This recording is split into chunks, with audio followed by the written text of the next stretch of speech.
Our topic for today is which short stories will leave you breathless?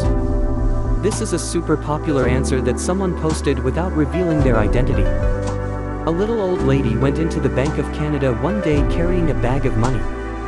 She insisted that she must speak with the president of the bank to open a savings account because it's a lot of money.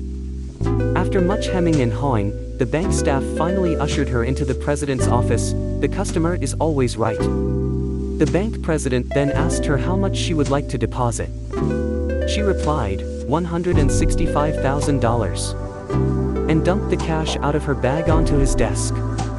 The president was of course curious as to how she came by all this cash, so he asked her, "Ma'am, I'm surprised you're carrying so much cash around. Where did you get this money?"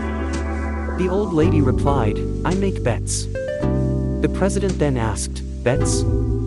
What kind of bets?" The old woman said, "Well, for example, I'll bet you $25,000 that you are bald and you just use wig." "Ha!" laughed the president, "That's a stupid bet. You can never win that kind of bet. Because it's my hair and I know it's real." The old lady challenged, "So, would you like to take my bet?" "Sure," said the president, "I'll bet $25,000 that I have hair, I didn't use wig." The little old lady then said, "Okay, but since there is a lot of money involved, may I bring my lawyer with me tomorrow at 10 a.m. as a witness?" "Sure," replied the confident president.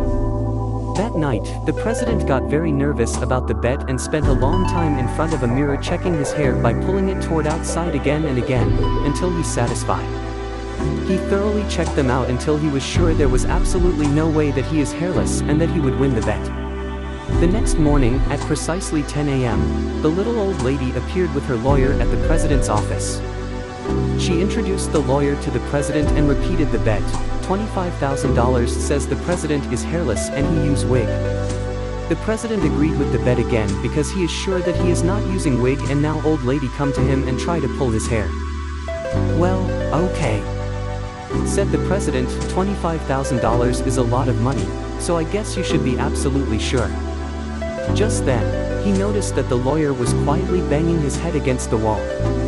The president asked the old lady, "What the hell's the matter with your lawyer?" She replied, "Nothing, except I bet him $100,000 that at 10 a.m.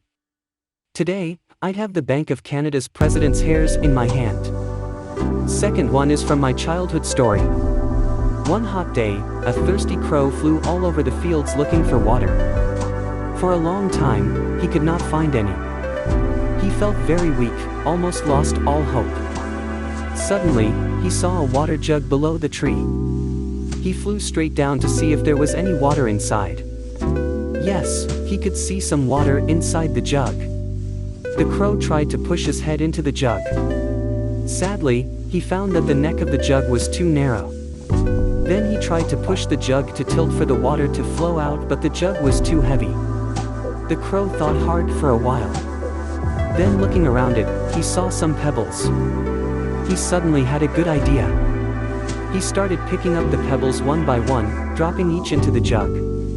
As more and more pebbles filled the jug, the water level kept rising. Soon it was high enough for the crow to drink. His plan had worked.